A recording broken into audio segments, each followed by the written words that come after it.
कई गांव जंगलों में है। ये सिर्फ आपकी अकेलों की लड़ाई नहीं है।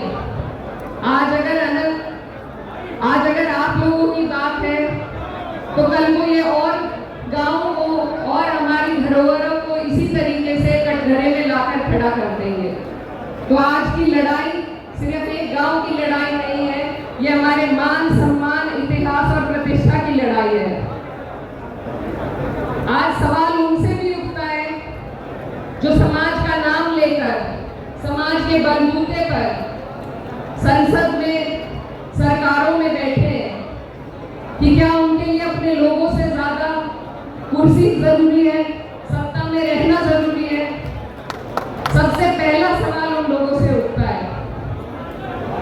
बहुत लोग कह रहे हैं कि आदेश है, लेकिन कोई भी आदेश या इस तरह के फरमान अंग्रेजों के टाइम पर भी चलते थे।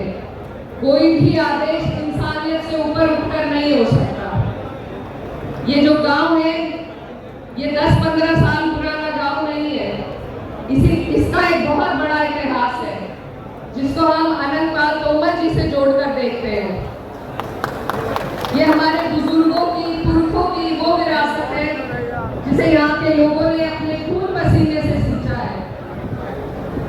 हमारे और भी भाई वन गुजर वो भी इसी तरीके से प्रताड़ित हो रहे हैं।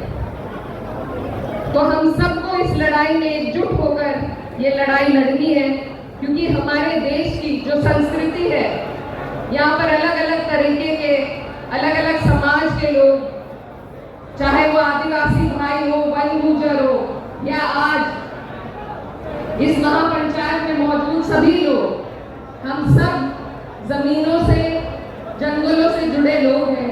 और आज अगर हमें हटाया जाएगा तो हम यहाँ किसी पूंजीपति को बसने नहीं देंगे। ये सरकार बहुत से फैसलों का न्यायालय को फैसले लेती है। ये सरकार उन फैसलों का श्रेय खुद लेती है और फिर उनका श्रेय लेकर आपके बीच में वोट मांगने के लिए आती है। तो अगर उनका श्रेय सरकार ले सकती है तो आज क्या सरकार आप लोगों की मदद के लिए, आप लोगों के दुख में आपके लिए फैसला नहीं ले सकती? जवाबदेही तो सरकार से ही बनेगी। और हम सब यहाँ आपके बीच आपकी इस लड़ाई को, आपकी आवाज को मजबूती देने के लिए सड़क हो, संसद हो, हर जगह आपकी आवाज उठाने का काम करेंगे। लेकिन हमें आपके बल की, आपकी हिम्मत की जरूरत है। तो बस मैं यही कहना चाहती हूँ कि ये बहुत साहस का काम है। निडर होकर सत्ता की आंख में आंख डालना एक बहुत साहस का काम है। और मैं आपकी छोटी हूँ, आपकी बहन और आपकी बेटी हूँ। और अपने समाज की इस लड़ाई में आप जो भी फैसला आज की पंचायत से लेंगे, चाहे अनिश्चितकालीन धरने का हो या और कोई भी निर्णय जो भी लिया जाएगा, उसमें हम हर तरीके से, हर पूरी मजबूती के साथ आपके साथ खड़े हैं। और अंत में अपने समाज के लोगों को मैं बस यही कहना चाहती हूँ, एक कविता से अपनी बात खत्म करना चाहती हूँ कि जो सिक्कों में लिख जाए वो मेरा ईमान थोड़ी है। मेरे पुरखों ने सींचा है लहू के कतरे कतरे से, बहुत बांटा मगर अब बस खैरात थोड़ी है।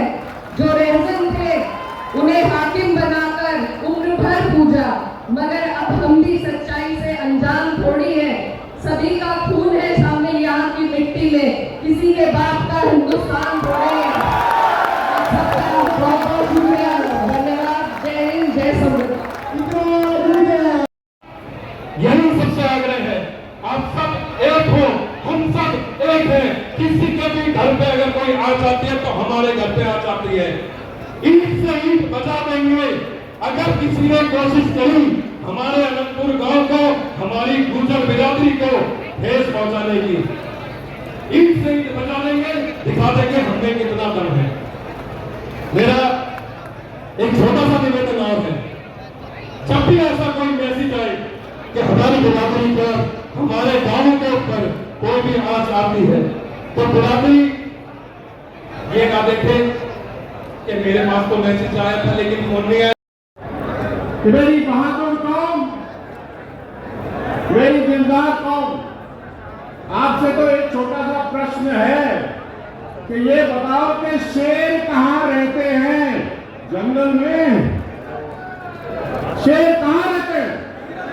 शेर कहाँ रहते हैं? तो भाई हम भी तो जंगल में ही रह रहे हैं। बात समझने वाली है। बात यह है साहब कि गुर्जरों की बात अगर मैं करूं, मैं वहां से शुरू करता हूं। या सर्व समाज है, लेकिन ज्यादातर गुर्जर है, तो मैं वहां से बात आपके साथ शुरू करूंगा।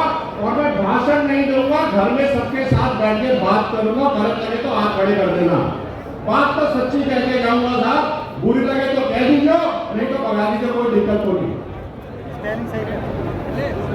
गुर्जर कटिहार वंश के समय से आक्रांताओं से लड़ते रहे। हमारी कौम हमेशा देशभक्त कौम रही है। राजस्थान देखो, हरियाणा देखो, जब तिरंगे में लिपट करके गुजर आता है तो दिल जल जाता है, दिल जल जाता है।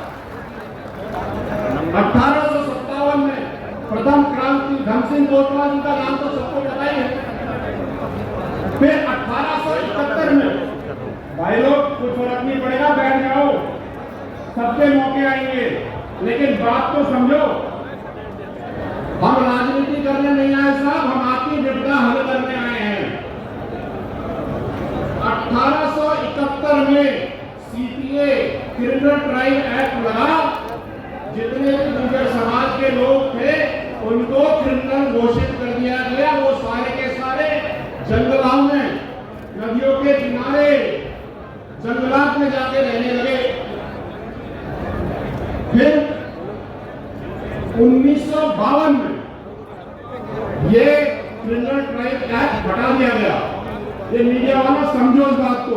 You have to understand the issue. 1956 में हटा था। जब ये क्रिमिनल ट्राइब एक्ट हटाया और 1947 में हम आजाद हुए, फिर संविधान बना, फिर जंगलात का विभाग बना, तो जो लोग कमरों में बैठे थे उन्होंने जंगलात घोषित कर दिए। जब उनके घर थे उनको तो आबादी, और जो गुर्जर गांव जंगलों में जाके रह रहे थे उनको जंगलात घोषित कर दिया। 30% लोगों को तो पता ही नहीं चला कि भैया हम आजाद भी हो गए।